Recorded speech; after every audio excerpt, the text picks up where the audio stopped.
Bom dia, irmãos. Graça e paz a todos. Mais uma vez nós nos encontramos aqui no dia do Senhor para aprender da sua palavra. E vamos iniciar orando, pedindo a graça do Senhor sobre nós mais uma vez. Senhor nosso Deus e Pai, nós nos encontramos aqui, ó Deus, na tua casa, reunidos, ó Senhor, em torno do teu santo, poderoso e magnífico nome.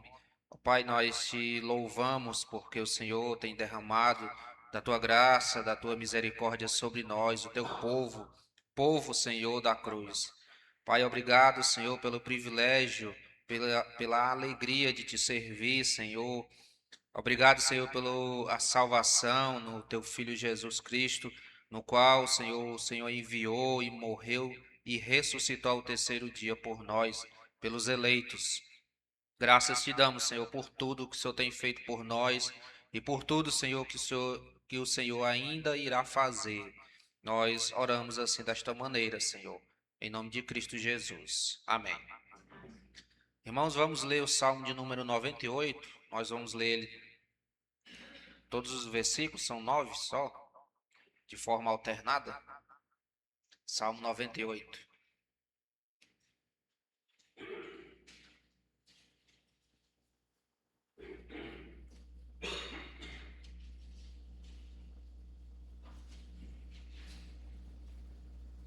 Salmo 98, versos de 1 a 9. A palavra de Deus nos diz assim, Salmo 98, verso 1. Cantai ao Senhor um cântico novo, porque Ele tem feito maravilhas. A sua destra e o seu braço santo lhe alcançaram a vitória.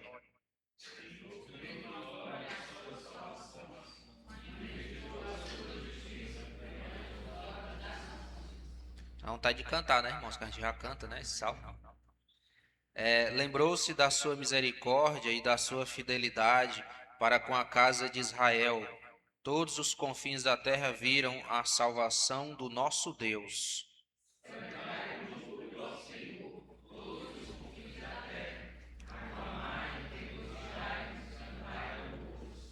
Cantai com harpa louvores ao Senhor, com harpa e voz de canto.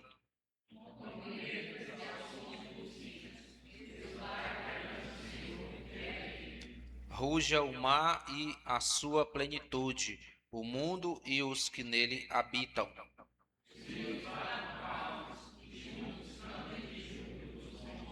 Na presença do Senhor, porque ele vem julgar a terra, julgará o mundo com justiça e os povos com equidade. Amém. Deus seja louvado. O Salmo 98, assim como o 96, tem uma semelhança, que ele começa também da mesma maneira, que é cantar ao Senhor, né? O salmista, ele convida o povo a celebrar e a lembrar das coisas que o Senhor já fez por nós. Não só já fez, como ele continuará fazendo. A misericórdia do Senhor, ela nos alcança por toda a nossa vida, por toda a nossa caminhada aqui sobre esta terra, né? Então, o Senhor é misericordioso com o seu povo. Aonde nós estaremos, né, irmãos, se nós não estivéssemos sido alcançados pela misericórdia e pela salvação do nosso Deus? Será que nós ainda estaremos vivos sobre esta terra? Eu acredito que não, né? Nós somos pecadores. E quando nós não temos conhecimento do pecado, quando nós não temos conhecimento do Senhor, nós vivemos sobre um domínio do pecado sobre nós, nossa natureza. Que o Senhor nosso Deus continue nos abençoando, nos santificando, nos tornando a imagem do seu Filho em nós. Vamos para os hinos com os nossos irmãos, Diácono Afrânio e o irmão Catolo.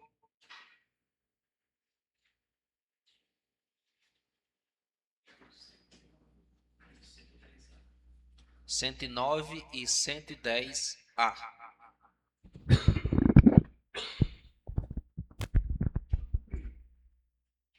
Cento e nove, o bom pastor.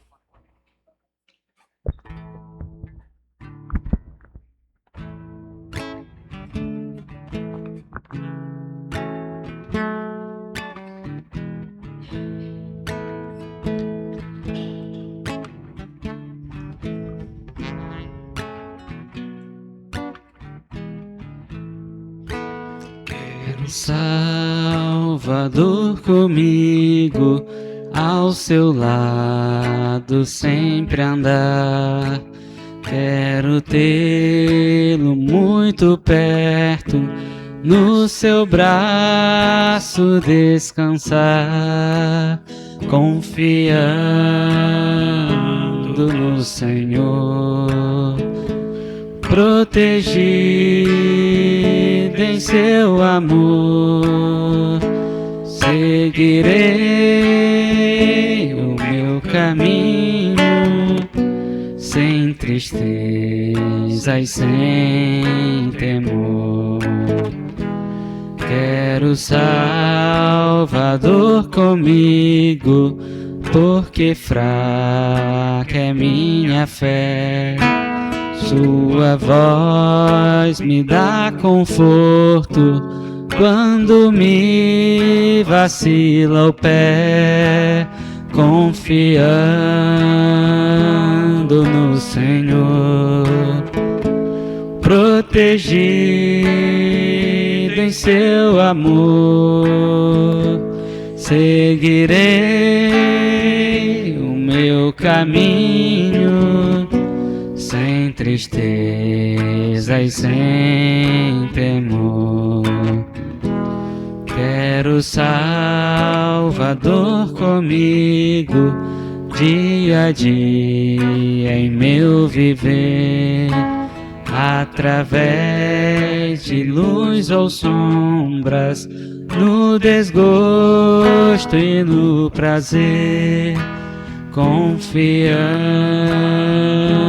no Senhor, protegido em seu amor. Seguirei o meu caminho, sem tristeza e sem temor.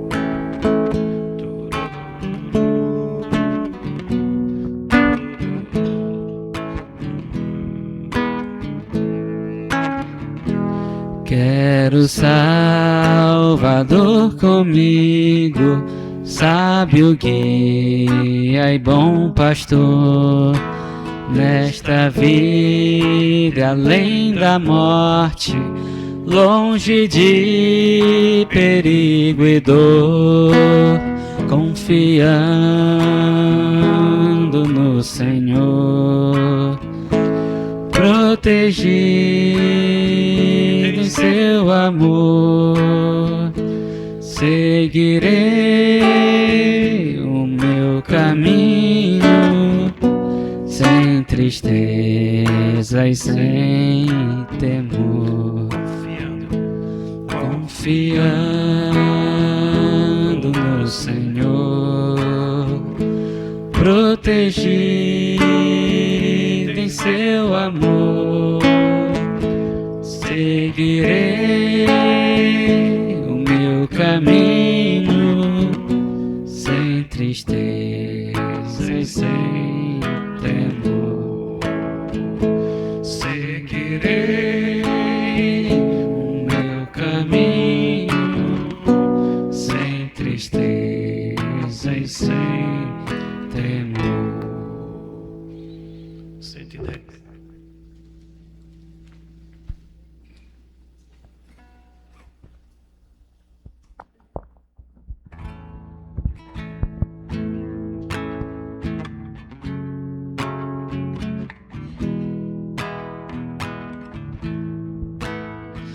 Jesus confia, sua lei observa.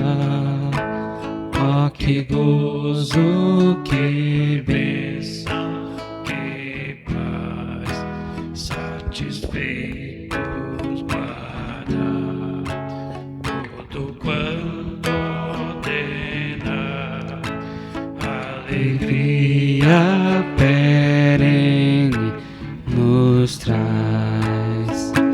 Creio observar tudo quanto ordena, o fiel obedece ao que Cristo manda. O inimigo falais, a calúnia mordaz, Cristo sabe desprestigiar. Nem tristeza, nem dor, nem intriga maior pode o crente fiel abalar. Creio observar tudo quanto ordena, o fiel obedece ao que Cristo manda. Grande prova de amor, comunhão no Senhor, tem o crente zeloso e leal, o seu rosto mirar, seus segredos privar, é consolo que não tem igual. Creio observar tudo quanto ordena, o fiel obedece ao que Cristo manda.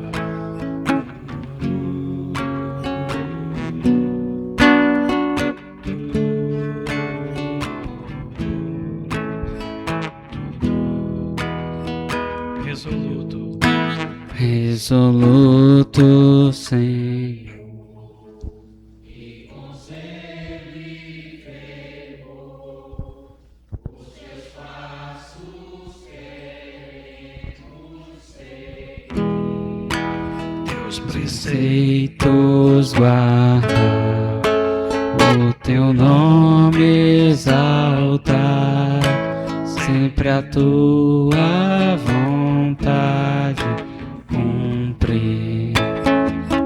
Creio observar tudo quanto ordena, o fiel obedece ao que Cristo manda. Creio observar. Creio observar tudo quanto o fiel obedece ao que Cristo manda. Amém. Amém. Vamos ler a palavra de Deus mais uma vez. Agora é uma leitura um pouquinho mais extensa. Marcos capítulo 5, do verso 21 até o verso 43. Uma leitura alternada. Marcos 5, do verso 21 ao 43.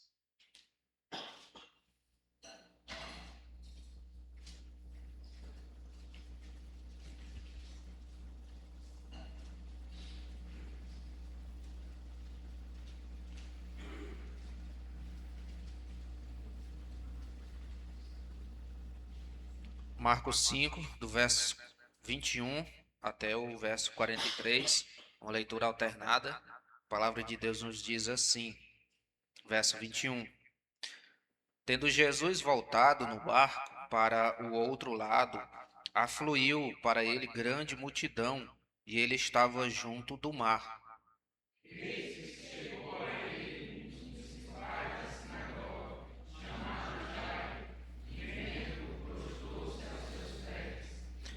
E insistentemente lhe suplicou: minha filhinha está à morte. Vem, impõe as mãos sobre ela, para que seja salva e viverá.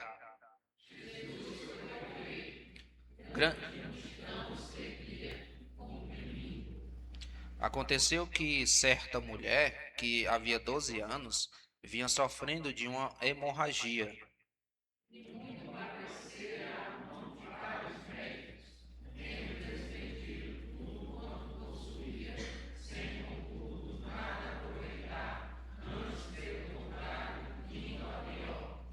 Tendo ouvido a fama de Jesus, vindo por trás dele, por entre a multidão, tocou-lhe a veste.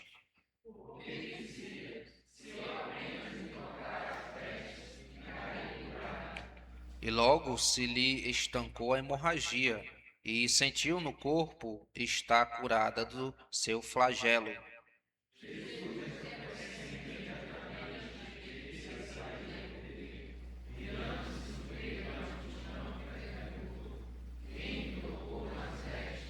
Responderam-lhe seus discípulos: Vês que a multidão te aperta e dizes: Quem me tocou?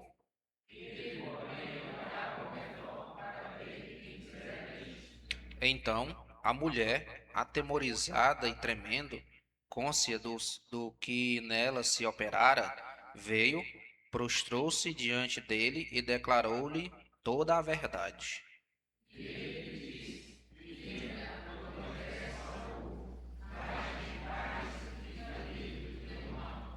Falava ele ainda quando chegaram alguns da casa do chefe da sinagoga, a quem disseram: Tua filha já morreu, por que ainda incomodas o mestre?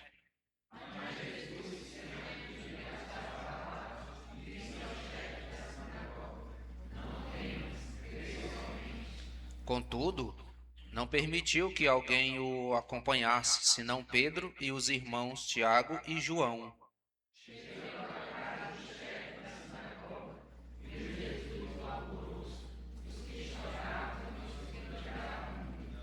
Ao entrar, lhes disse: Por que estáis em alvoroço e chorais? A criança não está morta, mas dorme.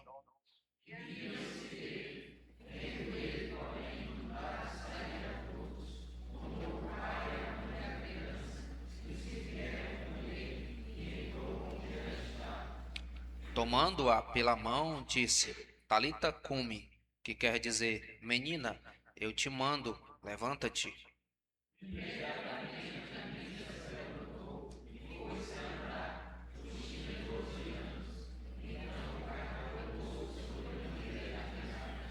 Mas Jesus ordenou-lhes expressamente que ninguém o soubesse e mandou que dessem de comer à menina. O escritor R6 Sproul diz que esse capítulo 5 ele é conhecido como, é chamado como o Santo Judeu. Por que isto? Porque ele diz que Jesus aqui, nessa porção, ele tratou de vários problemas, circunstâncias que estavam sem esperança, né? Temos aqui visto, por exemplo, o poder sobre a natureza, quando ele acalmou o mar, lá em Marcos 4, né? Poder sobre o reino dos demônios, do verso 1 até o verso 20 do capítulo 5, e sobre as doenças e até sobre a morte. Então, o Senhor, ele chegou em circunstâncias que para o homem, para o ser humano pecador, não tinha esperança. Mas ele mostrou o seu poder, mostrou que ele era Deus, através desses feitos, tanto o poder sobre a natureza, como o poder sobre os demônios, como o poder sobre até a própria morte, ou uma doença simples, como uma febre, quando Jesus ele curou ali a sogra de Pedro, né, quando ela estava enferma. Então você vê que o nosso Deus ele tem poder sobre coisas extraordinárias, grandes e, entre aspas, coisas pequenas, como uma febre. Esse é o nosso Deus. Ele é poderoso. Ele chega quando você acredita, crê que não há esperança, que não há jeito, que não há como mudar aquele quadro. Mas a fé é crer que Deus ele pode e ele tem poder para fazer aquilo que os nossos olhos físicos não enxergam. Esse é o Senhor. Que o nosso Deus ele venha ensinar através dessa passagem bíblica. Que Deus abençoe os irmãos. Vamos para a chamada dos professores.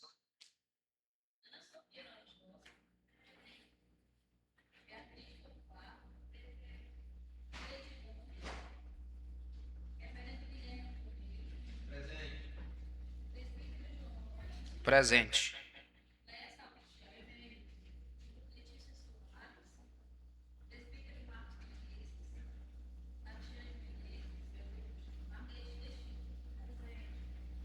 Amém. Vou pedir aí para o nosso jovem Gustavo orar por nós, Gustavo, por favor.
Bom dia,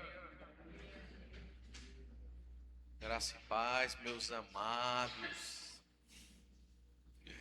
Vamos abrir a Confissão de Fé de Westminster no capítulo 23,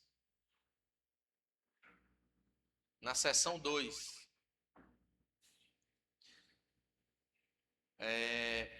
Alguém havia enviado no grupo da igreja.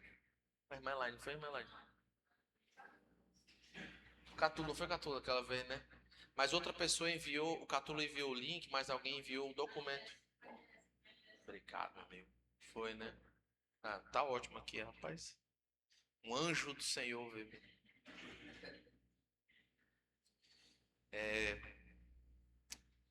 Isso mesmo. Tá enviando? Show. Só para os irmãos acompanharem aí o texto da confissão, capítulo 23. O título do capítulo é do magistrado civil, certo? Seção 2, que seria o parágrafo 2, ok?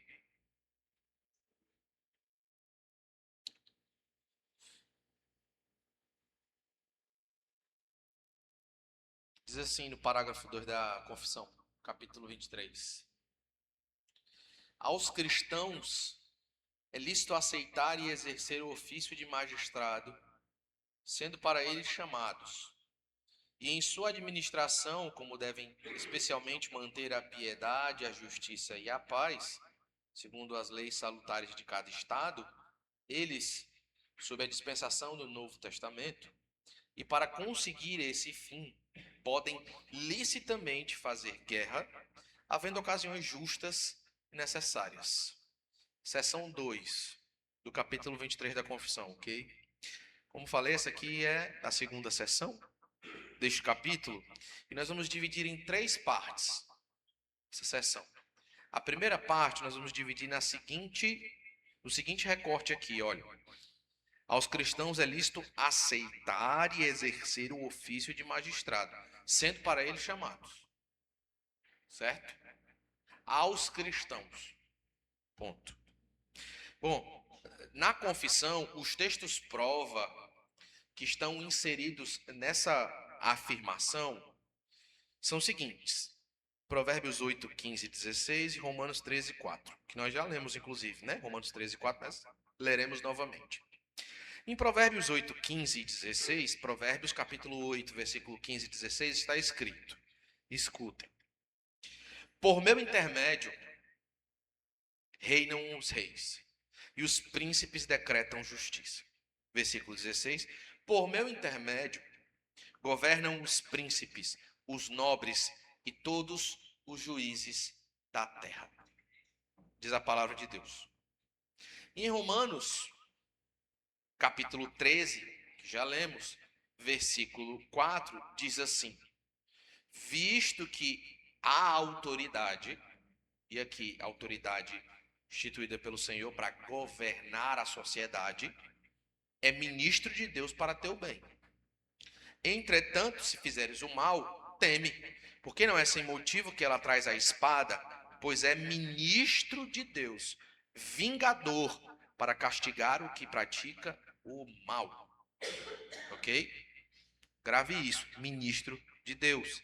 E em Provérbios 8, nos versículos que lemos, como está escrito, por meu intermédio, diz Deus, por meu intermédio, eu que uso esses indivíduos para governarem, para legislarem, para regerem as nações. Sou eu que faço isso. Eles não fazem sozinhos. Eu que faço. São meus ministros para o teu bem. Agora, o que é o bem, não é? Nós já entendemos aqui na continuação do versículo 4. Bem é, caso se faça necessário, essa autoridade pega a espada e resolva o problema. Eis o ponto. Veja, vamos começar aqui alguns comentários nessa primeira parte aí. Ok? Chad von Dixhorn, que é chama-se na academia de scholars, certo? O que é o scholar? Scholar não é só um bacharel em teologia. Scholar também não é só alguém que tem um doutorado, porque tem gente que tem doutorado, mas não é o scholar. O que é o scholar, pastor, afinal de contas? É alguém que dedica a sua vida acadêmica a pesquisar determinado assunto. É o que nós chamamos de especialista, ok? Chad von Dixhorn é um especialista em Westminster. Agora, pastor, significa que ele está certo em tudo que ele fala sobre o Westminster? Claro que não. Não é? Só tem alguém, uma pessoa, um ser que está sempre certo. E nós nunca devemos questionar. Às vezes, de maneira ousada, questionamos. É Deus. Ele sempre está certo. Se você vai às Escrituras, e se você tem algum problema de interpretação, o problema é seu. Repitam comigo. Se eu tenho um problema de interpretação, o problema é meu.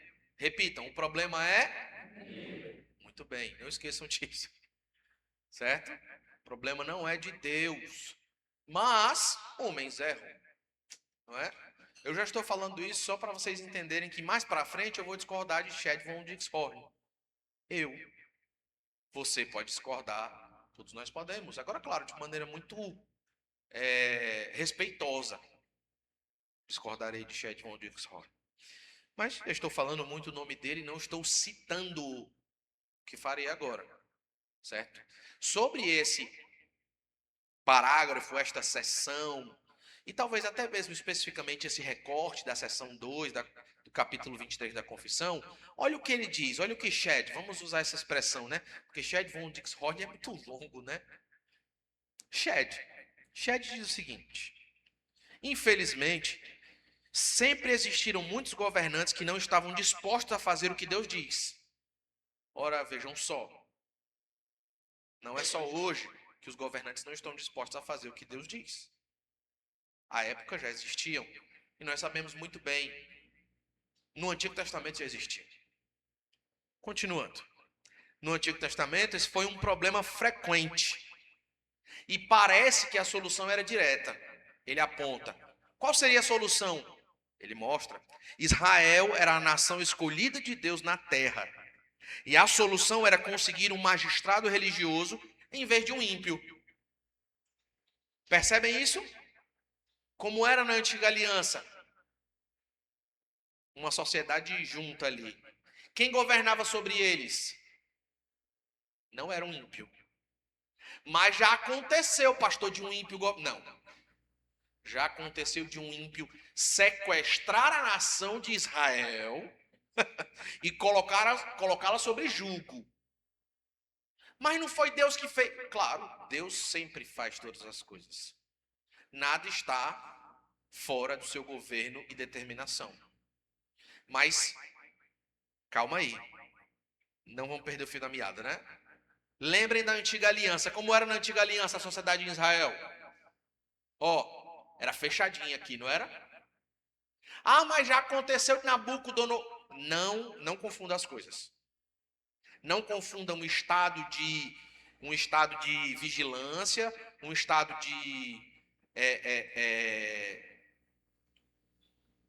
de sequestro, que era o caso deles, sob um jugo ímpio, com hoje. Não confunda as coisas. Claro, tem certa semelhança, mas calma. Na antiga aliança era assim, certo? Todos entenderam isso? Que na antiga aliança era diferente? Todos entenderam mesmo? Se tiver alguém com dúvida, pode perguntar, fica à vontade. Sobre isso, tá? Nós não abrimos ainda para opiniões. Tá. Parecia que era fácil resolver o problema. Vamos colocar nesses termos segundo o chat apresenta aqui. Vamos agora ao Novo Testamento. No Novo Testamento, ou seja, nós estamos sob, não é, essa dispensação do Novo Testamento, que é da Nova Aliança. No Novo Testamento, o problema do governo não desapareceu. Estava claríssimo ali. Já registrado nas Escrituras. Os romanos tinham Israel sob seu domínio. Era um cativeiro, o cativeiro romano. Não desapareceu o problema, mas a solução parecia ser menos direta. Shed afirma. Israel é a igreja de Deus, isso ninguém nega. Espalhada entre as nações. Veja que coisa. A configuração é um pouco diferente. Todos os governantes são de Deus, mas nenhuma nação, etnicamente falando, é nação escolhida de Deus. Antigamente era assim. Hoje não é desse modo. Mas então, o que fazer na nova dispensação? Fecha aqui o comentário de chat para a apresentação de uma realidade. É por isso que nós encontramos na história da igreja, do Novo Testamento em diante, cristãos reagindo a essa situação de várias formas. Que situação, pastor? Nós estamos espalhados pelo mundo. E agora, o que nós vamos fazer? Nós, a igreja, não é? Eu vou aqui mencionar 3 formas que cristãos reagiram na história a esse tipo de situação. A essa nova forma de governo, não é? Ou como olhar para a sociedade. Não estou dizendo que concordo com elas. Só vou apresentá-las para vocês compreenderem. Só vou apresentar. Certo? A primeira forma é a seguinte. Nessa primeira forma, alguns rejeitam toda forma de governo civil. Toda. Tornando-se anarquistas. Mas calma. Aqui eu não falo nem do anarquismo propriamente dito. Assim, adotei essa filosofia política para a minha vida. O anarquismo. Eu não falo nem disso. Eu falo de realmente comunidades de fé, vamos dizer assim. O que se manifesta ou se apresenta melhor através de seitas. Olha aqui. Isso é apresentado melhor através de seitas, certo? Que vivem em isolamento, preferindo o anarquismo, o afastar-se da sociedade ou de qualquer tipo de governo ali existente. Ok? Isso aconteceu numa revolta no século XVI em Münster. Ou Münster. Eu não sei nem pronunciar direito, porque não é nem do inglês, é do alemão. Tem um U com trema. Então a pronúncia talvez seja um pouco diferente, talvez não seja nem Münster ou Münster. Alguma coisa bem diferente, né? Mas fato é que aconteceu uma revolta ali de anabatistas. Ah, tinha que ser anabatista. Calma. Realmente, né? Grande surpresa. Anabatistas fazendo uma revolta. Mas vejam só. E não confunda anabatista com batista também. Agora, existiram e existem anabatistas e anabatistas. Certo? Existiram alguns que eram pacifistas, ora, vejam só. Ninguém vai pegar em arma. Não vamos nos envolver com a sociedade. Mas sofreram perseguição de protestantes e de católicos romanos. E o tempo fechou para eles. Mas outros eram diferentes. Outros não esperavam o tempo fechar, não. Outros falavam assim, vamos fechar o tempo para eles. Vamos ser aquele carrapatozinho que perturba. Bora. Foi o caso desses aqui.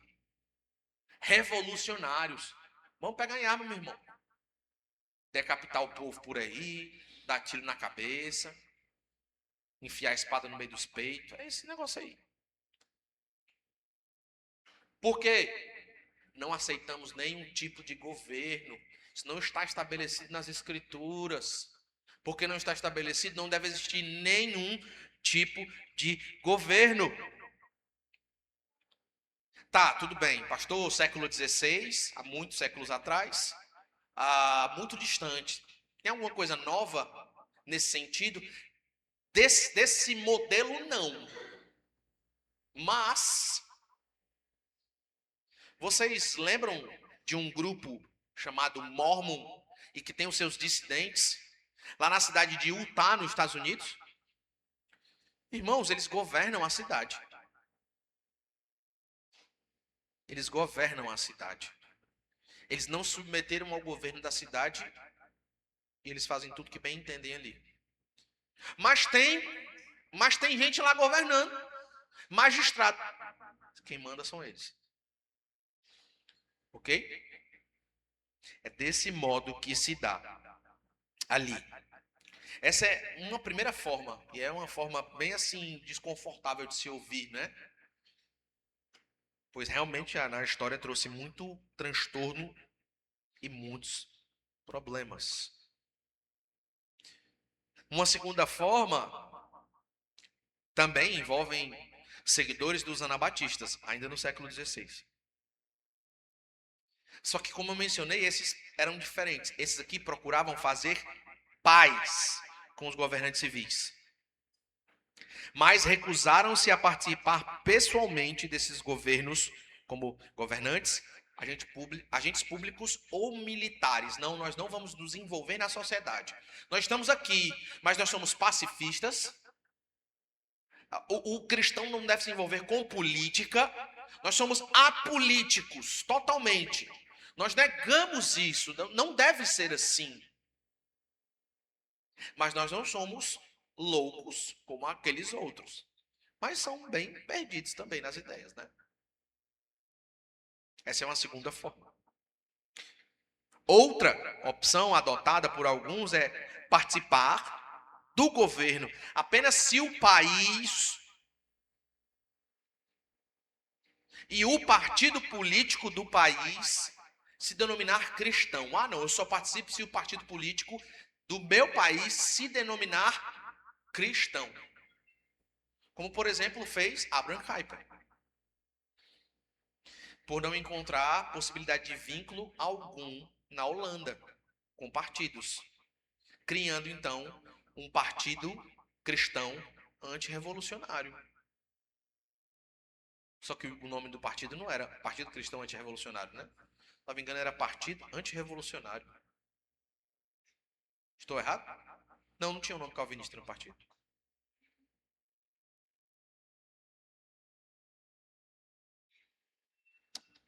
São 3 formas, apenas 3. E como disse, apenas mencionei. Concordo ou discordo delas? Possível, a maior parte das ideias eu discordo. Pelo menos das 2 primeiras, com certeza. Dessa última aqui a gente pode conversar alguma coisa sobre. Mas não é o assunto desse momento. Segundo Dix Horn, nenhuma dessas opções, e as que apresentei aqui, são um resumo do que ele apresenta no seu livro. Segundo ele, nenhuma dessas opções é satisfatória. O que fica então no ar é o seguinte: qual seria então? Ele não responde a pergunta. Ele nem apresenta qual seria. Ele dá a opinião dele. Nenhuma dessas é satisfatória. Nenhuma delas cumpre o requisito total. Ora, eu diria que é um problema até afirmar isso daí, porque das três, equiparar duas que realmente são nocivas com a terceira, que se propõe a resolver um problema, que é não ter um partido cristão na sociedade.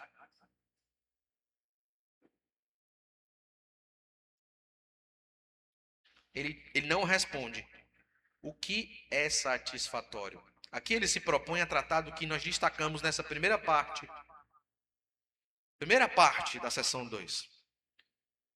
Ao afirmar que se Deus chama pessoas para essa tarefa, certamente os cristãos deveriam entender que provavelmente é desejável e definitivamente lícito aceitar e exercer o ofício de magistrados, sendo para eles chamados.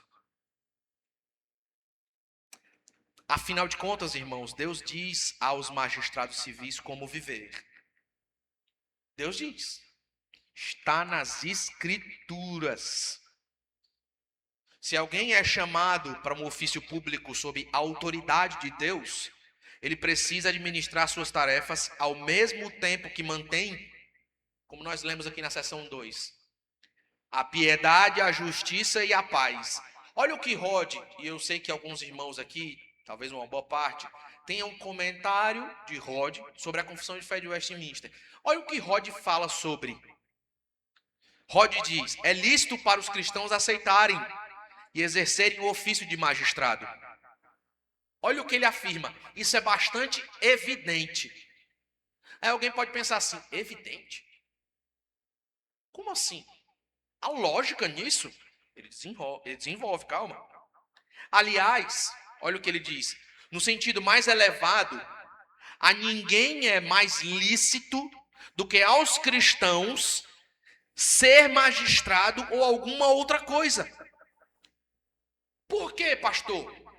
Aí vem a premissa dele que ele usa para apresentar isso daqui. É o seu argumento. Olha o que ele afirma. Já que é uma violação da vontade de Deus que alguma pessoa não seja cristã. É uma violação da vontade de Deus que alguma pessoa não seja cristã. Aí alguém pode pensar assim, rapaz, é uma violação da vontade de Deus que alguém não seja cristão? Mas é claro. Deus criou o homem para quê? Para a sua própria glória. Para alegrar-se nele. E gozá-lo dele eternamente. Desfrutar de alegria com ele eternamente. Esse é o propósito. Ah, pastor, mas alguns não vão fazer, talvez uma boa parte. Paciência. Mas não muda o propósito. Mas você está falando de propósito. Propósito é algo eterno. Nós já estudamos sobre isso aqui na igreja. Você sabe que não necessariamente. Não seja reducionista. Há propósitos e propósitos. Há o propósito de Deus revelado. E nenhum irmão precisa ligar para você e falar assim, opa, eu tive um sonho. E Deus me revelou o propósito para a sua vida. Jogue na Mega Sena. Olha que loucura.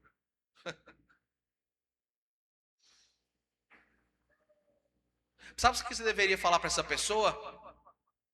Deus me revelou um propósito para a minha vida. Foi mesmo? Foi. Eu li na Bíblia. Eu tenho que ser fiel. Trabalhar bastante. E que Deus vai me abençoar se eu assim fizer. Muito obrigado. Passar bem. Desligue. É assim que tem que ser. Você encontrará o propósito do Senhor nas Escrituras.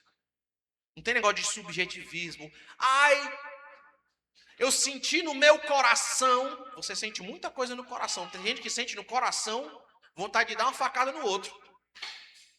Se está sentindo no coração, ele vai dar uma facada no outro. E tá certo, né? Tem gente que sente no coração de adulterar. Usar drogas. Ser maledicente com todo mundo. Falar mal de todo mundo. roubar, cometer pecados. Se você sente no seu coração, você vai fazer isso? Francamente, né? Não é porque você sente no seu coração. Muitas vezes as escrituras elas vão confrontar o seu coração. Todas as vezes. É porque outras ela vai consolar, né?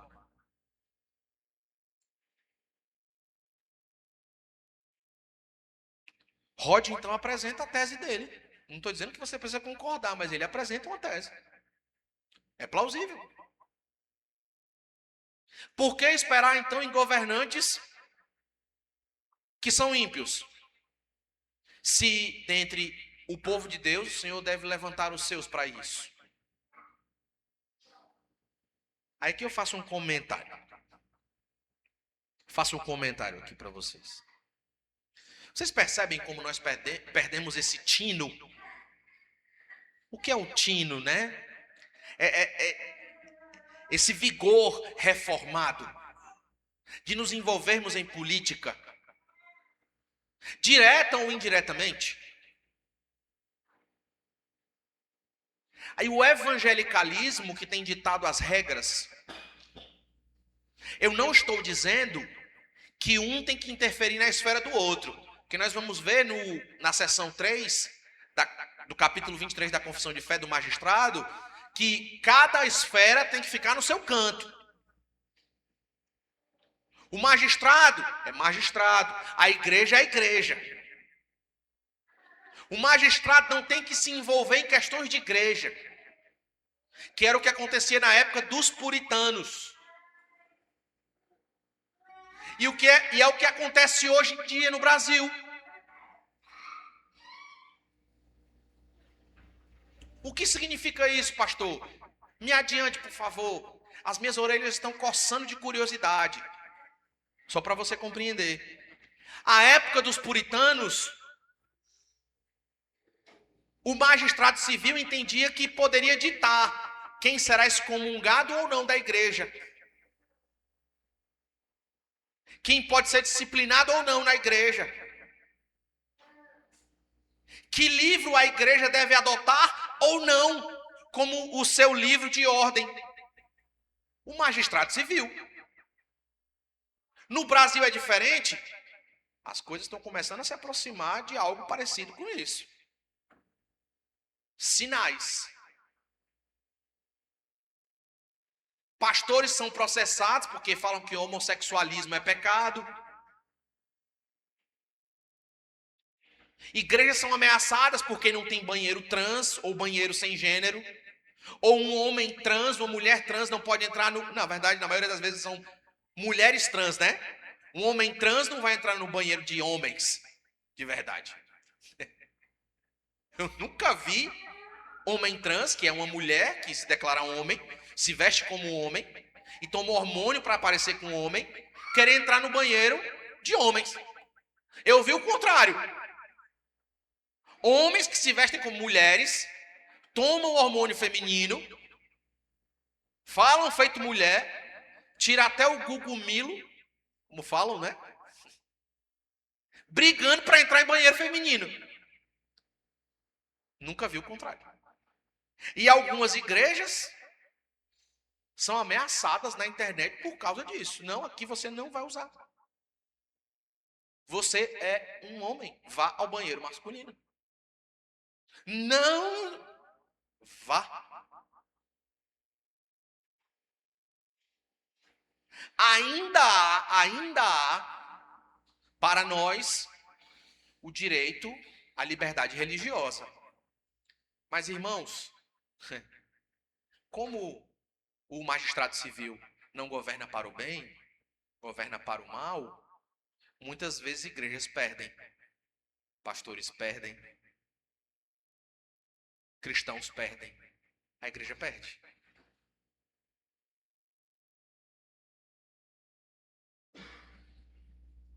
Creio então que é muito válido o argumento aqui de Rod. Se Deus estabelece os magistrados, e Ele estabelece como um magistrado deve viver e governar? Por que não devem ser os cristãos, então, aqueles que se envolvem nisso? Por quê? Isso é fruto de influência anabatista, irmãos. Já perceberam isso? Não, a igreja em nada deve se envolver. Não, política é coisa do mundo. Aí quando não, os outros já falam logo assim: não, política não é coisa do mundo, não é coisa de Deus. Chama o político aqui. Aí o homem entra na igreja, como eu falei há uns domingos atrás. Olha, estamos aqui com o nosso querido deputado, prefeito, governador e presidente. Venha cá e sente aqui, por favor, ao lado dos pastores. Meus irmãos, não vamos confundir as esferas. Cada um no seu quadrado. Se é um irmão em Cristo, como falavam os escoceses ali, os Covenanters, se um rei, um magistrado, um nobre entrar na igreja, ele é um nobre, ele é um rei, é um magistrado, mas aqui na igreja, ele é mais um irmão em Cristo e mais um crente. É isso. Mas, voltando, depois do comentário de Rod, e que eu acho que a maioria entendeu aqui, eu acho que vocês entenderam o comentário de Rod? Os irmãos entenderam? Achei interessante trazer esse comentário de Rod, porque ele considera essa realidade, não é? Então, não é sem ameaças ou advertências que o seguinte salmo recomenda que os juízes sejam sábios. No Salmo 2, versículo 10, 11 e 12, está escrito: agora, pois, ó reis, sede prudentes, deixai-vos advertir, juízes da terra. Servi ao Senhor com temor e alegrai-vos nele com tremor. Beijai o filho para que se não irrite e não pereçais no caminho, porque dentro em pouco se lhe inflamará a ira. Bem-aventurados todos os que nele se refugiam. Esse salmo e o versículo 12 especificamente é como se fosse uma cláusula de segurança para aqueles que são submetidos ao governo civil que o próprio Deus estabeleceu. Reis, juízes, magistrados à época dos puritanos, os nossos políticos hoje, dentro das suas categorias e responsabilidades. O Salmo 2, versículo 12, é como se fosse uma cláusula para nós. Nos traz segurança. Bem-aventurados que no Senhor se refugiam. Se você se refugia no Senhor, e um magistrado, um político, ele não governa de maneira sábia, de maneira prudente, ele não se deixa advertir, ele é orgulhoso, ele acha que é Deus, que detém de poder desse modo e pode fazer o que bem entende, o Senhor cobrará. O Senhor o cobrará. Hoje ele vive como um ateu, mas um dia o Senhor o cobrará. E ele testemunhará com seus próprios olhos e tremerá. Mas não haverá mais chance de arrependimento. Não haverá mais chance de humilhar-se diante do Senhor. Será o julgamento.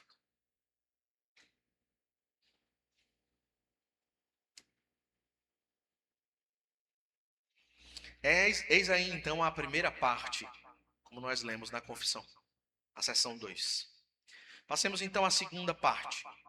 Se você tem algum comentário sobre essa primeira parte aí, anote no seu celular, tá bom? Anote no seu celular.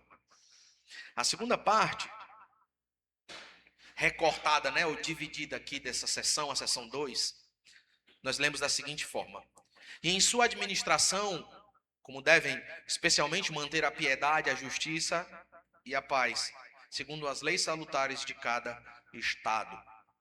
Para esse recorte aqui, os textos prova são os seguintes. Salmo de número 82, versículo 3 e 4. E depois, segundo livro de Samuel, capítulo 23, versículo 3, onde o Senhor dirige palavras ao seu servo Davi. Bom, lendo o Salmo de número 82, nos dois versículos, o 3 e o 4, nós lemos o seguinte: Fazei justiça ao fraco e ao órfão, procedei retamente para com o aflito e o desamparado. Socorrei o fraco e o necessitado. Tirai-os das mãos dos ímpios. E no livro de Samuel, o segundo livro, disse o Deus de Israel, a rocha de Israel, a mim me falou. Aquele que domina com justiça sobre os homens, que domina no temor de Deus. O próprio Senhor dirigiu essas palavras ao seu servo que governava sobre Israel. Ele sabia, há alguém que governa sobre mim, aquele que domina sobre os homens, aquele que é rei sobre mim, que sou o rei. Ele me dirigiu tais palavras. E ele determina como devo governar. Com justiça, com retidão, socorrendo o fraco e necessitado, tirando das mãos dos ímpios. Veja, sobre essa segunda parte aqui nós devemos considerar o seguinte: como os magistrados devem administrar? Como? Bom, o texto aponta: mantendo a piedade, justiça e paz. Agora é salutar, torna-se importante, não é? Questionar-se: e se o Estado não favorece o agir piedosamente, o agir com justiça e o promover a paz? O que o magistrado, sendo cristão, deve fazer? Eu respondo: ele deve lutar por isso. Se no documento estatal a proposta é: não, promova a justiça, seja piedoso, seja fiel à sua fé, promova a paz, tudo se torna mais fácil, não é? Mas como no nosso caso não é assim, o magistrado, sendo ele cristão, eis o ponto aqui. Estamos tratando do magistrado cristão. Sendo ele cristão, assim deve proceder. Lutando por isso.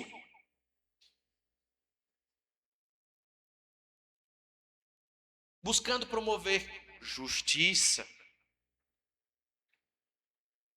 Procedendo retamente. Socorrendo os necessitados. Tirando-os das mãos dos tiranos, dos malfeitores, dos bandidos. Um magistrado cristão, no nosso caso, ele deve lutar contra as facções.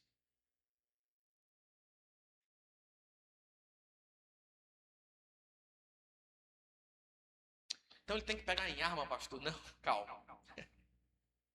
Se bem que deveria ser. Mas infelizmente no nosso estado é diferente, né?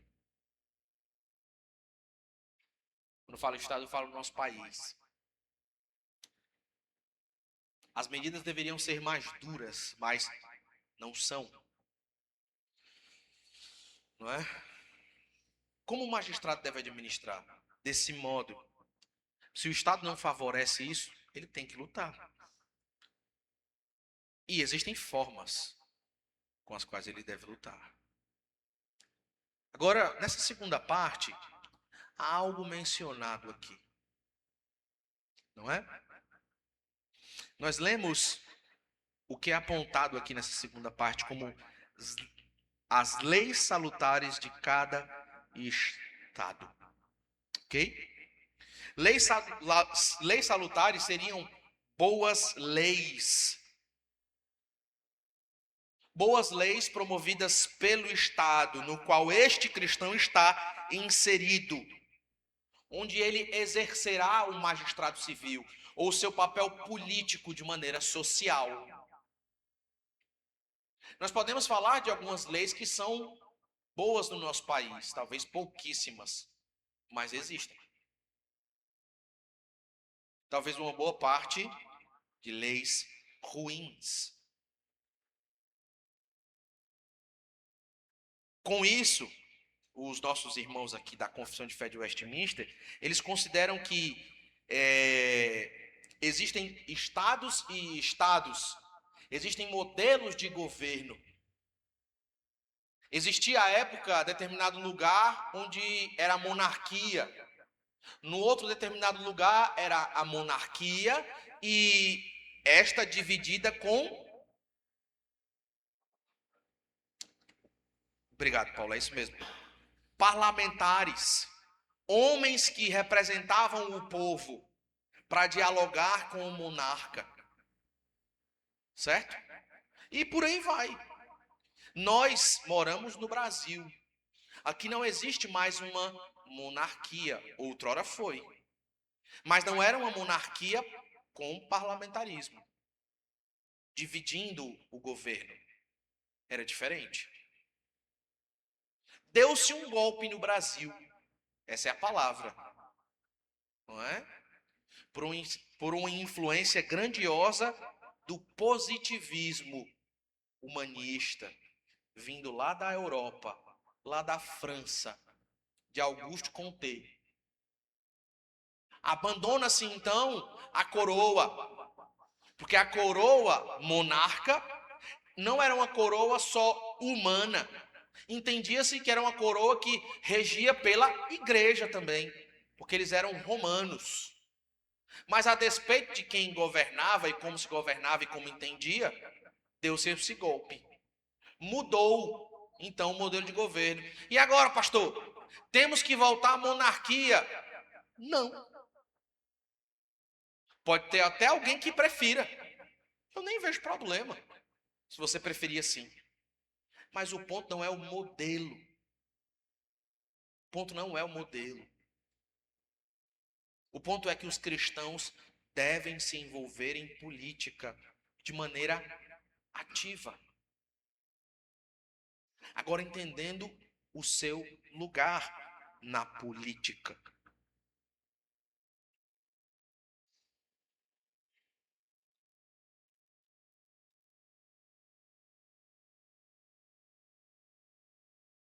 O problema é quando o Estado não possui boa lei.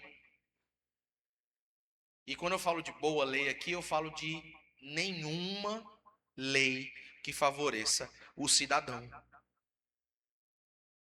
Se um cristão está num estado ou está sob um estado desse jeito, que tipo de estado é esse? É uma palavrinha, um termozinho que define esse tipo de estado. Totalitário. Esse termo define. Eis um estado totalitário. Um estado onde não há liberdade. E o cristão não pode exercer a sua fé de maneira correta. Ele tem que abraçar o que o Estado propõe como se fosse uma divindade. Nesses termos, um cristão ele poderá exercer o magistrado civil de maneira correta, de maneira bíblica? Não.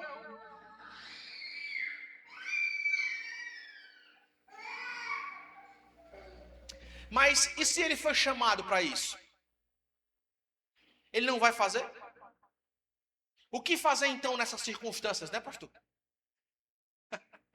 Cabe então aí, pastor, uma desobediência civil? Ah, meus irmãos, cabe. Aqui com certeza. Aqui a necessidade de sobrevivência, ela grita mais do que uma obediência civil. Aqui a obediência à lei de Deus, ela determina a ação que um cristão deve ter. E veja, eu não estou nem dizendo que você como um cristão deve fazer um levante contra governos e tudo isso. de todos os comentários da confissão que consultei, você pode ir no Dix Horn, pode ir no Rod, pode ir no Williamson, eu acho que foi traduzido recentemente pela editora Os Puritanos.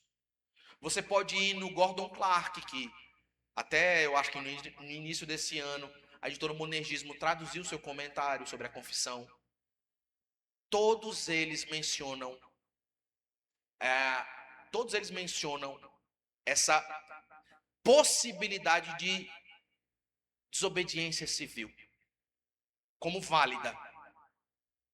Só que todos eles reconhecem que é muito difícil você determinar quando alguém pode desobedecer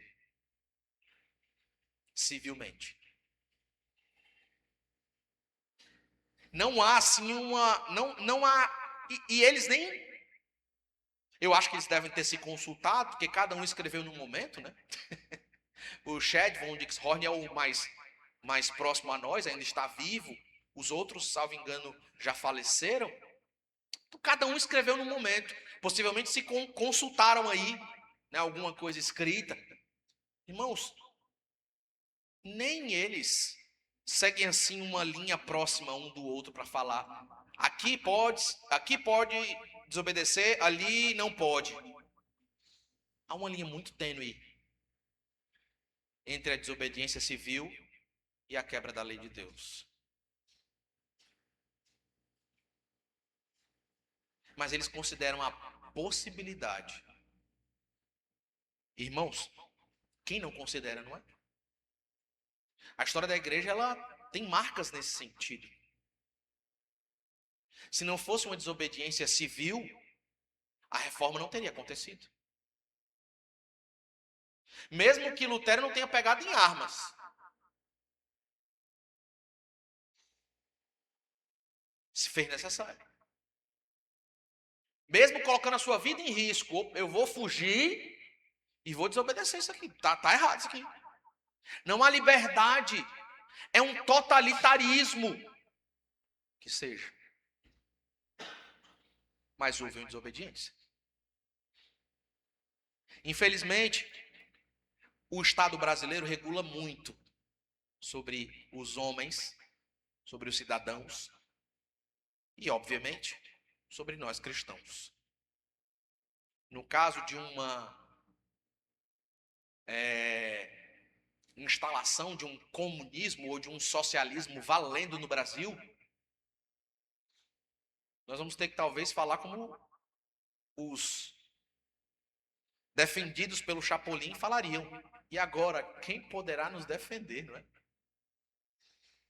Pastor, Deus! Irmãos, calma. Não estou querendo falar nesse sentido. O Senhor sempre está conosco. O Senhor sempre cuida do seu povo, sempre nos defende. Mas num estado justo, você deveria poder se defender. Infelizmente, o que acontece? O contrário, não é? Mas nessa sessão, e eu já vou dar uma pausa aqui para os irmãos participarem. Nessa sessão, mais especificamente nessa parte aqui, comumente o assunto pastor e a política surge. E aí? E o pastor pode se envolver na política? Pode ou não pode? Não é? E agora, o que falar? Bom, o Supremo Concílio, o concílio maior da nossa igreja no Brasil, declarou algumas coisas sobre isso. Me permitam fazer a leitura para os irmãos, que até é importante os irmãos terem ciência disso daqui. No Supremo Concílio de 1966, olha o tempo aí, faz tempo, né?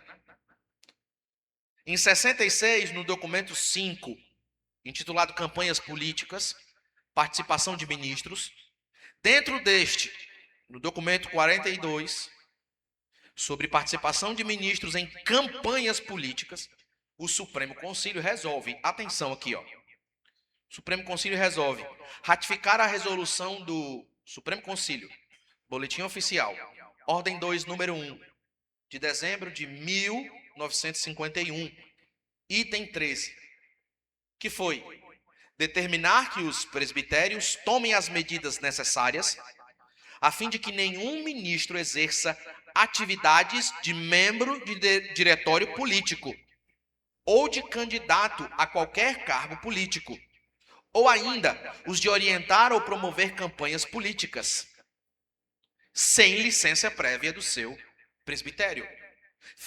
Entendam, não fique com as primeiras partes declaradas. O final aqui, ele abraça tudo. Compreenderam? Daqui a pouco eu resumo para vocês, porque tem mais coisa. Continuando. Obtida a licença, cabe ao presbitério decidir da conveniência de impedi-lo ou não do cargo pastoral, bem como do presbitério ou a outros concílios onde ele tenha cargos eclesiásticos. Impedi-lo ou não do exercício desses cargos. Determinar aos presbitérios, o Supremo Concílio também resolve determinar aos presbitérios que tomem medidas para que nenhum ministro sob sua jurisdição faça uso de seus títulos eclesiásticos em benefício de campanhas políticas.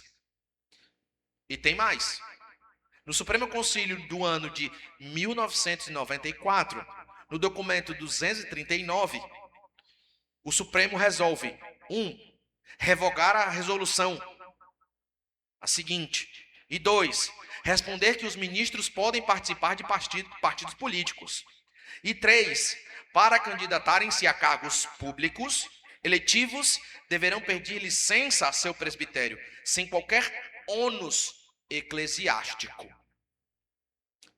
E mais, no ano de 2010, o Supremo Concílio, no documento de número 146, resolve declarar inconstitucional e nula de direito a decisão que regulamentava a condição de pastor em disponibilidade.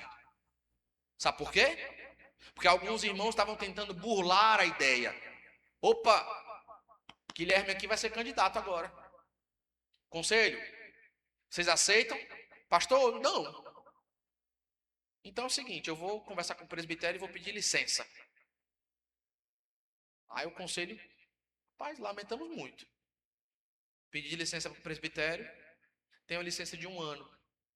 Mas eu falo o seguinte, fala o seguinte, eu estou ajudando muita coisa aqui, né? Fazendo a fé ser conhecida. Me coloquem como pastor em disponibilidade aí. Tá bom. Meus irmãos, tinha pastor que ficava ad eterno, pastor de disponibilidade. Aproveitando-se dessas regalias, do ônus como um pastor. E mais, tem um complemento sobre o assunto. No ano de 2014, no documento 79, o Supremo continua. Pedido de esclarecimento quanto ao que se refere à solicitação de aviso antecipado e pedido de licença para participar em eleição e cargo por parte de um pastor. Considerando que a decisão do Supremo Concílio estabelece que para candidatarem-se a cargos públicos eletivos deverão pedir licença a seu presbitério sem qualquer ônus eclesiástico. 2. Que a semelhança com o que prescreve a CI-IPB, que é a Constituição Interna da IPB, artigo 42, licença para tratar de assuntos particulares sem vencimentos. 3. Que a expressão ônus eclesiástico no bojo da resolução supracitada é abrangente, podendo incluir designação de campo e custeio financeiro do ministro. 4. Que a resolução do Supremo, inciso 2, diz que não pode o pastor efetivo exercer funções extra-eclesiásticas de caráter beneficente ou de outra categoria qualquer, salvo com permissão especial do seu presbitério e também do conselho da igreja que o elegeu. O Supremo Concílio, neste ano que li, 2014, resolve: reiterar as decisões. 2. Que fica a cargo do presbitério ao qual o pastor está jurisdicionado e também do conselho da igreja, em caso do pastor eleito, conforme conveniência de ambos, conceder licença sem vencimento para o ministro com o intuito de participar do processo eletivo e cargo público no período que antecede o pleito. Ponto. Resumindo, meus amados, pastores podem se candidatar a cargos públicos como políticos. mas devem pedir licença do ministério. E caso a licença sem ônus ou sem remuneração, vamos dizer assim, encerre, porque na Constituição da IPB uma licença dura no máximo 2 anos, porque você fecha um ano, retorna ao presbitério e perde uma renovação. Ela só pode ser renovada por mais um ano. E o mesmo, esse pastor que deixou o ministério para se candidatar a um cargo público, foi eleito, se ele continua desenvolvendo o cargo público, ele será despojado sem censura. Sem censura. Apenas será despojado. Acho justo. Para que as esferas não se confundam. Lamentavelmente, por uma grande influência evangelical, as esferas se misturaram. E aqui eu não falo sobre um pastor dar a sua opinião política, porque até agora eu já falei muita coisa, não foi, irmãos? E dei muita opinião, não foi, irmãos? Não estou falando sobre isso. Não é sobre isso. É sobre eu sair pelas ruas me candidatando. Ou sair pelas ruas falando assim, olha, eu estou trabalhando com fulano aqui. Sou o cabo eleitoral, ele está favorecendo a igreja de várias formas, está injetando dinheiro na igreja. Irmãos, nesse sentido, o Estado está entrando na igreja. E isso é um problema. Claro que, quando se fala sobre um pastor ser candidato, deixando de ser pastor, né? Pedindo licença e usando seu nome, Guilherme Camelo, não pastor Guilherme Camelo, não é? A gente fala de uma linha muito tênue, irmãos. Vocês concordam com isso? Há uma linha muito tênue. Se um irmão sai como candidato aqui, a vontade que um pastor tem é: meu irmão, vote no fulano aqui, que é nosso irmão aqui, ó, tá na igreja. O cabra é bom. Você conhece. Meu irmão, nem precisaria. Mas eu não sou cabo eleitoral do irmão. Eu não preciso ficar botando santinho do irmão quando as pessoas entram na igreja para saberem, opa, temos um candidato. As esferas não podem se misturar, irmãos. Não podem se misturar. É um cuidado que nós devemos ter. Grandioso. E a linha é muito tênue. De fato. Por isso que quando você vê pastor usando as redes sociais para falar, sou pastor, e também trabalho com político, não posso negar isso daí. Vocês viram que na resolução, o conselho e o presbitério devem consentir para que aquele pastor exerça uma dupla vocação. Se o conselho e o presbitério não consentirem nisso, o pastor não pode fazê-lo.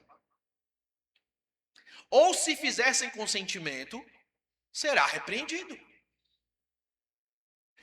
Se é cargo político, como um candidato, aí ele tem que pedir licença.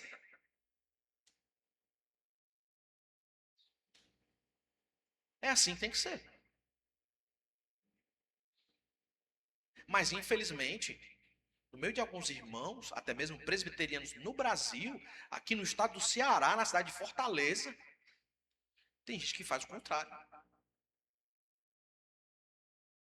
Eu não posso dizer que a pessoa usa púlpito para fazer isso. Mas que faz usando a imagem da igreja, usando a imagem de pastor, faz. Que Deus se apiede desses. É isso, meus irmãos. Nesse momento nós vamos abrir para comentários, tá? Aí nós continuamos a terceira parte semana que vem.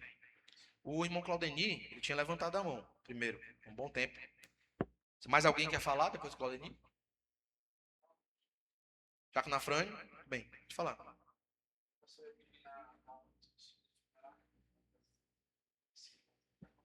Ah, ok. Todos sabem o que é anarquismo aqui? Todos sabem o que é anarquismo? Quem não sabe, levante a mão. Quem está com vergonha e não quer levantar a mão? É brincadeira. Acontece, né? A irmã Marta, muito bem, irmã Marta, gostei. Irmã Marta, eu gosto da senhora porque a senhora participa mesmo. Isso é ótimo. É verdade, irmã Marta, a senhora participa. Não precisa ter vergonha, irmãos. Muito bem, irmã Marta, é isso mesmo. Muito bem. Olha, anarquismo é como o presbítero Edwin falou. É alguém que é contra o governo, é alguém que é insubordinado. Não se submete à autoridade. E não somente não se submete, mas é uma pessoa que acredita que a sociedade não deve ser governada por uma autoridade ou autoridades. O poder ele deve ser, vamos dizer assim, não é nem coletivo, é um poder individual, certo? Talvez eu estou sendo um pouco simplista aqui, não é somente isso, não é somente isso, mas basicamente é isso, certo? É alguém que nega a autoridade e alguém que não submete à autoridade, ok? Mas o anarquismo é algo político. O termo agora é usado até pelos pais, né?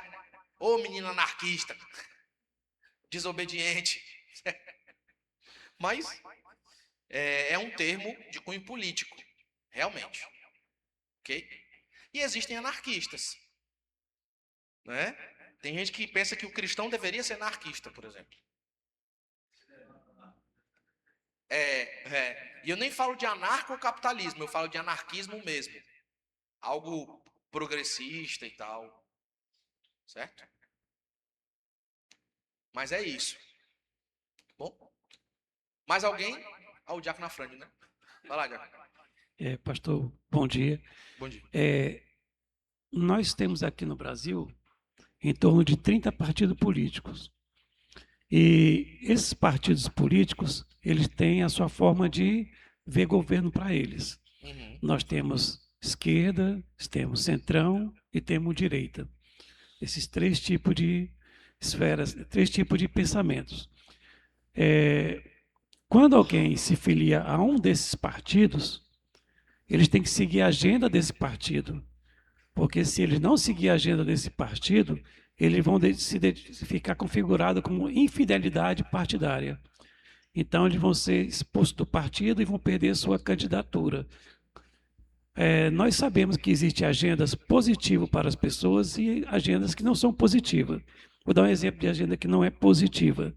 Fazer com que o trabalhador ele trabalhe 12 horas por dia.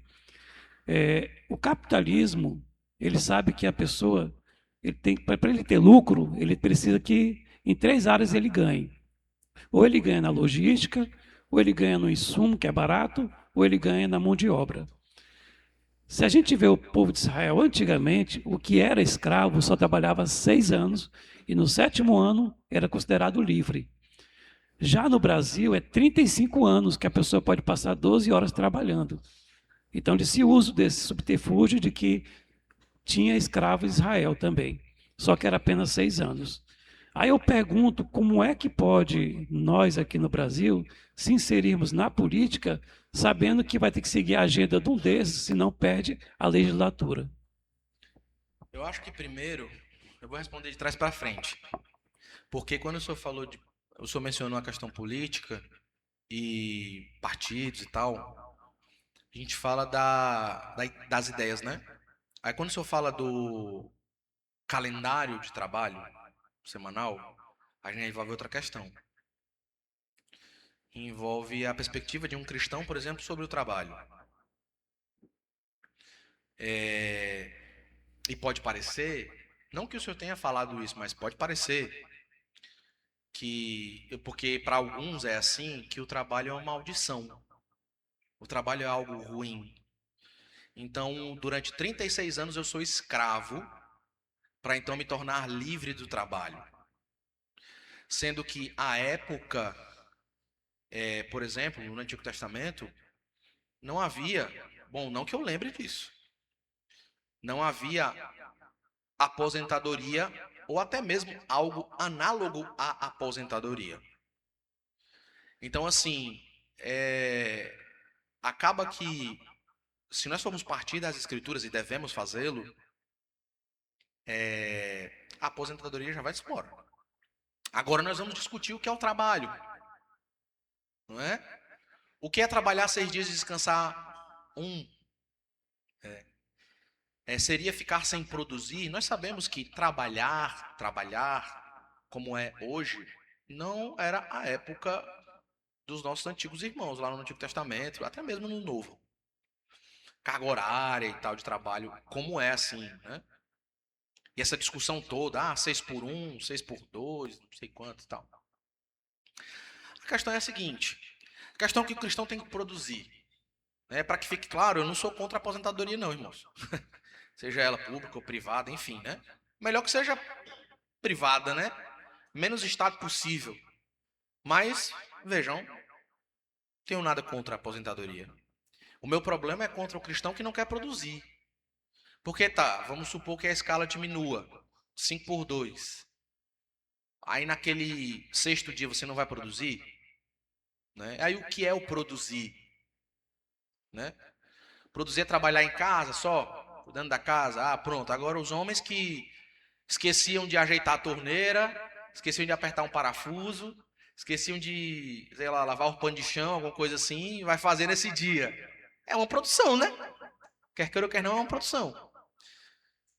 Mas enfim, eu acho que quando o senhor toma esse exemplo da escala, eu acho que para além de que partido eu escolho me filiar, eu penso que o debate é um pouco mais extenso, né?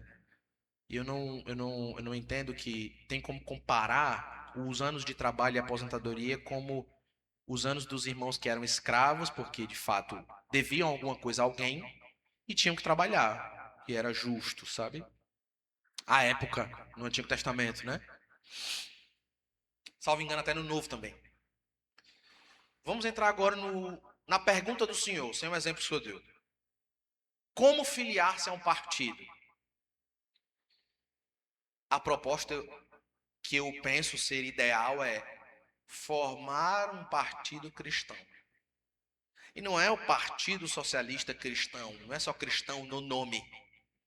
É cristão de fato, tendo até mesmo uma confissão de fé. Mais católica, por exemplo. Não romana necessariamente, mais católica. Entendeu? Penso que esse é o ideal. Pastor, mas o senhor não vê que é possível um caminho de filiação a um partido que não, mesmo não sendo cristão? É possível também, eu não vejo, eu não descarto essa possibilidade. Sim, é possível um irmão filiar-se. Agora ele tem que considerar bem que partido ele está se filiando. Por exemplo, comumente os partidos de direita, eles não são envolvidos em ideologias de gênero, em questões de gênero, que são as questões que hoje estão sendo mais divulgadas, estão sendo mais pautadas, como as discussões de guerra, não é? Banheiros, o que eu mencionei aqui, certo? Banheiro, esse tipo de coisa, né? A nome social, não é? Tal. Normalmente são partidos de esquerda. Aí um cristão, ele percebe que aquele de direita, ele olha menos para o pobre. E o de esquerda, ele olha mais para o pobre. Aí pronto, eu vou me filiar a esse partido porque ele olha mais para os pobres. Só que aqui eu vou estar me envolvendo com as questões que são mais gritantes hoje. O senhor percebe? Mas o irmão tem escrúpulos. O conselho que eu daria para o irmão então é melhor o irmão não se filiar a partido algum do que se filiar a um partido de esquerda. E o de direita? Observe muito bem como é que esse partido tem se desenvolvido. Se for um partido que fala assim, nós não somos contra o aborto, mas ele fala assim, nós não somos contra, mas não somos a favor. Mas não é contra, mas apoia, meu filho. Não é contra o aborto, mas apoia. Oi?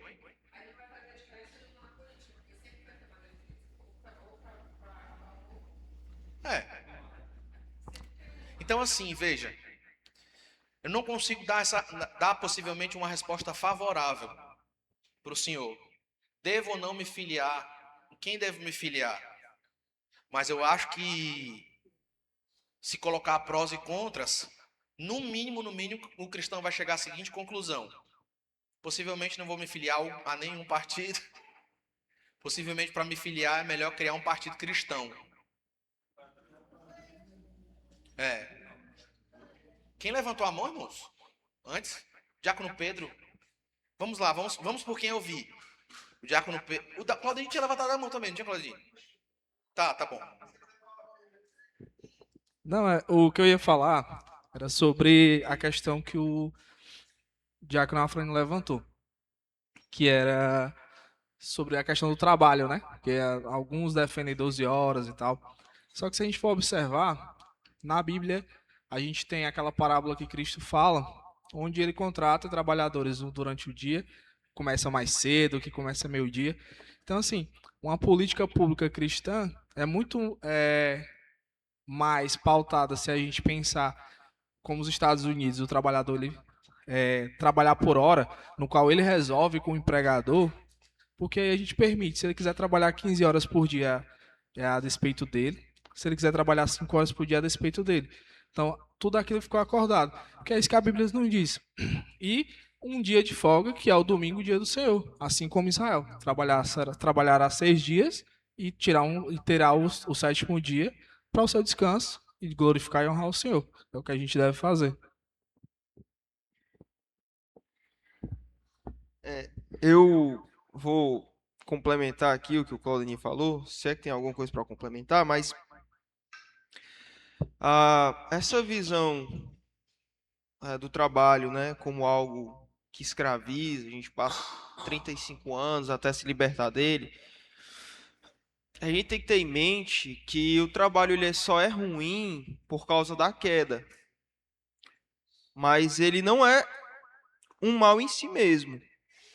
O trabalho ele não é pecaminoso, ele não é imoral.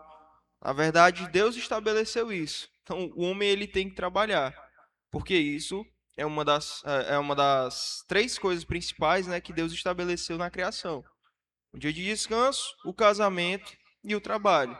Se o trabalho, por causa da queda, ele é enfadonho, então todas as outras 2 coisas são erradas. Da mesma forma, sobre a questão de partidos, né?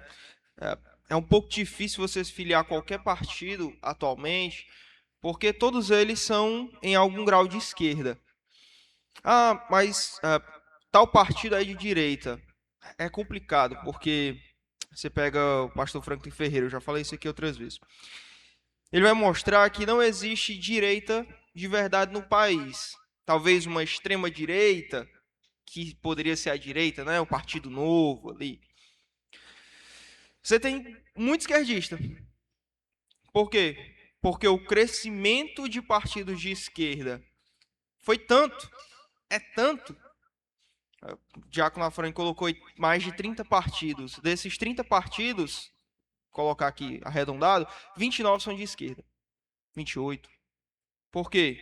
Porque a esquerda ela foi sempre sendo jogada para o lado. Então, aquele que era de esquerda foi sendo jogado para o centro até ser jogado para a direita, como a questão do PSDB, PSB, MDB, União, essa cambada de partido esquerdista que hoje a gente acha que é de direita, ou então que é de centro, mas na verdade ele é de esquerda. E o PT, PSOL, que era extrema esquerda, ou deixa eu ver aqui, o PCO, PCdoB, esse lixo todo, que era de centro, que era de extrema esquerda, ele passou a ser uma esquerda mais moderada. Ou seja, o que é que aconteceu? Se inflou muito a quantidade de partido esquerdista e os esquerdistas mais moderados eles foram sendo jogados para a direita. E hoje, quando você vota num partido de direita, entre aspas, por exemplo, você coloca o Capitão Wagner, né? Um exemplo de político aqui. A Capitão Wagner é de direita, Capitão Wagner é de centro e centro-esquerda. E as pessoas não percebem isso e votam nele. Aí o Ciro é um cara de centro. O Ciro é um centro-esquerda. Por quê? Porque a esquerda que ele pertencia antigamente, que era uma esquerda mais ferrenha, foi sendo jogado para escanteio e ficou sendo como centro-esquerda e até mesmo, em alguns casos, confundido com aquilo que se tem por direita. Mas, na verdade, o Brasil ele não é um país de direita. É por isso que, para o cristão, é muito difícil você se colocar como candidato de um determinado partido, porque você tem que aderir às cláusulas daquele partido e a declaração de fé do Estado, que é a Constituição, né? Que é uma porcaria que devia existir. Minha opinião, viu, irmãos? Minha opinião. Meus irmãos, nós vamos encerrar aqui porque vai tomar mais tempo. Já passamos 5 minutos aí, tá bom? Então,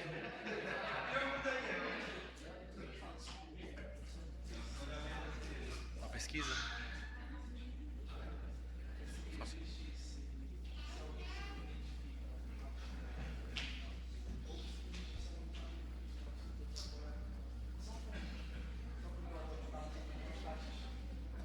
Vamos fazer uma pesquisa aqui, só para encerrar. Vou fazer uma pesquisa aqui com vocês.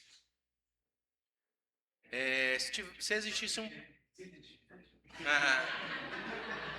Quem está à minha esquerda aqui...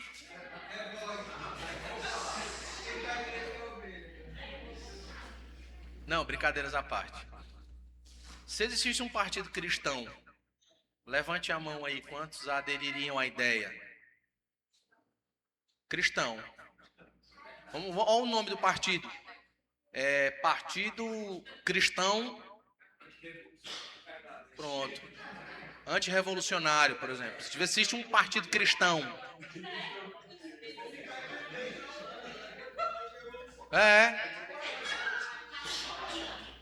Não, eu só estou usando um termo que o Abraham Kuyper, que foi um pastor reformado.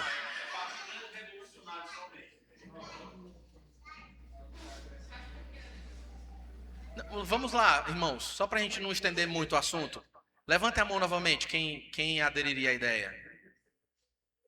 Ok, é um bom número, né? Ótimo. Não, tem não.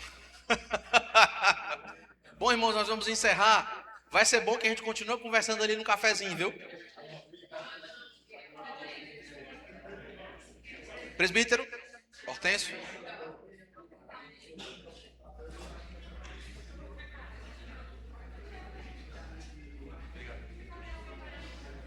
Vamos para a apresentação das crianças.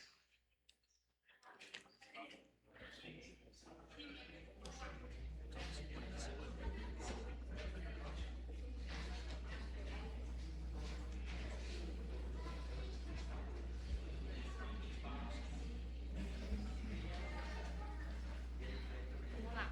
Hoje nós aprendemos sobre a Bíblia. Fala. Hoje nós aprendemos. Fala. Sobre a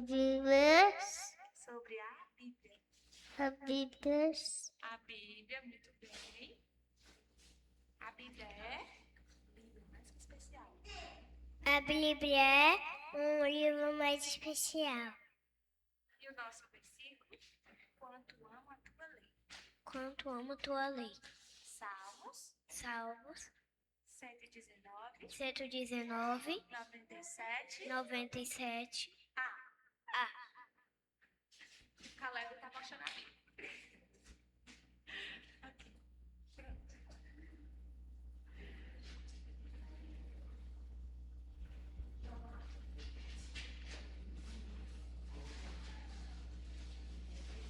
Deus abençoe essa igreja pequenina.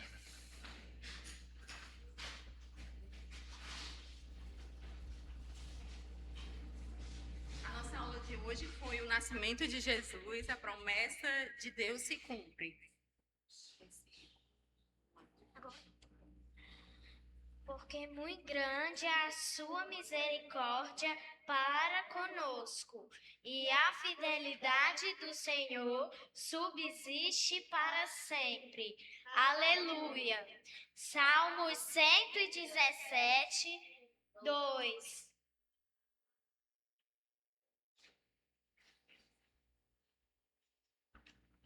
Um breve catecismo, pergunta 22.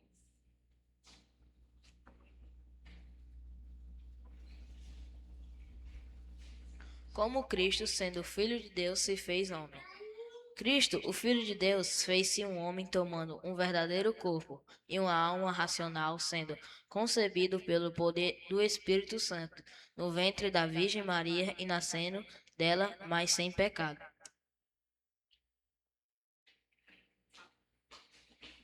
Oremos. Senhor Jesus, muito obrigada por mais um dia, muito obrigada por o pão de cada dia e abençoe e que logo mais eles possam vir à noite. E em nome de Jesus que eu te oro, que eu te peço, amém.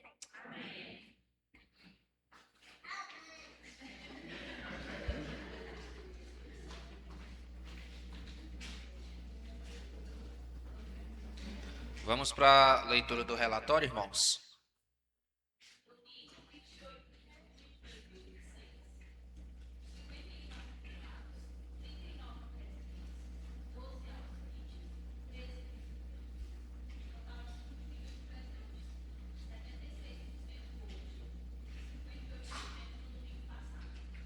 Amém. Deus abençoe. Continue abençoando a nossa escola dominical e que ela cresça ainda mais. Vamos ficar em pé, irmãos. E eu queria chamar aqui à frente, né, os nossos irmãos que aniversariaram nesta semana. Nosso presbítero Marcos Menezes e a irmã Roberta. O diácono Eudirley não está aqui, mas a gente vai orar por ele também. Vai? Pronto, pode vir. E eu queria pedir para o presbítero Edno, que é o vice-presidente do conselho, orar pelos nossos irmãos e nos despedindo nesta manhã. Obrigado. Receber aqui o nosso mimo da escola dominical. Deus abençoe vocês, meus irmãos, viu? Presbítero? Pode? Esperando Deus eterno, Pai, nós agradecemos ao Senhor o privilégio que temos poder estar na tua presença durante mais uma escola bíblica. Neste momento, ó Deus, agradecemos no teu nome pela vida dos nossos irmãos que completaram mais um ano de vida. Nós agradecemos, ó Deus, por fazer parte da vida deles e eles da nossa, Senhor. Nós agradecemos o privilégio, ó Deus, que é participar da família da fé. O Senhor, Deus, abençoe, os fortaleça e dê, ó Deus, quantos anos de vida ainda o Senhor estiver para cada um. Nós agradecemos em nome de Cristo Jesus, por essa vez e por essa história, em nome de Jesus. Amém. Deus abençoe. Tem café, né? Só tem café, viu, irmãos? Deus abençoe vocês.